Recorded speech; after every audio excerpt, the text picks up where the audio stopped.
એક સત્સંગમાં ખૂબ જ સરસ સાંભળ્યું હતું, તે મારા માટે પણ નવું છે. એમાં કહ્યું હતું કે આપની આત્મા અમુક સમય પછી બોડી ચેન્જ કરે છે. આત્મા અમર છે અને આપણી બોડી આપણે જ ચોઈસ કરવાની હોય છે દર વખતે.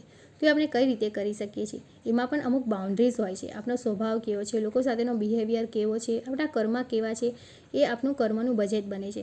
દાખલા તરીકે આપણે કોઈ એક ડ્રેસ ખરીદવો છે, પણ આપણું બજેટ છે, એ બજેટમાં જ આપણે આપણા ડ્રેસને ચોઈસ કરીને ખરીદી શકીએ છીએ. જો આપણો બીજો ડ્રેસ ગમ્યો હોય પણ આપણે બજેટમાં ન હોય તો આપણે એને લઈ શકતા નથી, ખરીદી નથી શકતા. એવી જ રીતે જ્યારે આપણે બોડી ચોઈસ કરવાની આવે છે ત્યારે આપણા કર્મની બાઉન્ડ્રીઝ હોય છે કે આપણે કેવા કર્મ જીવનમાં જીવ્યા આગલા જીવનમાં, એ કર્મ પ્રમાણે જ આપણે બોડીને ચોઈસ કરીએ છીએ. એટલે આ કર્મ એટલે શું? એ કર્મ એટલે આપણો સ્વભાવ કેવો છે, લોકો સાથેનો બિહેવિયર કેવો છે, આપણે કેવા મૂડમાં રહીએ છીએ, લોકોને સુખ શાંતિ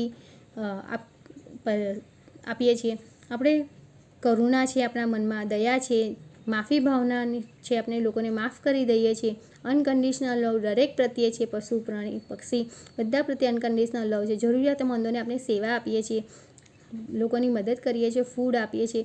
આ બધા આપણા કર્મ બને છે અને એ કર્મનું બજેટ આપણે નેક્સ્ટ જન્મમાં આપણી બોડી મેળવવા માટે પણ ખૂબ જ કામ લાગે છે. એટલે આપણો આ ભાવ તો સુધરે જ છે સારા કર્મો કરવાથી, પણ આપણો બીજા જન્મમાં પણ આપણે સારસ બોડી અને કર્મ પ્રમાણે આપણે જીવન મળે છે. તો આપણા કર્મ પર આપણે ફોકસ રાખીએ, આપણે શું કરીએ છીએ તેનું ધ્યાન રાખીએ, આ લર્નિંગને આપણા જીવનમાં ઉતારીએ અને એક સુંદર જીવન મેળવીએ. Learn and grow.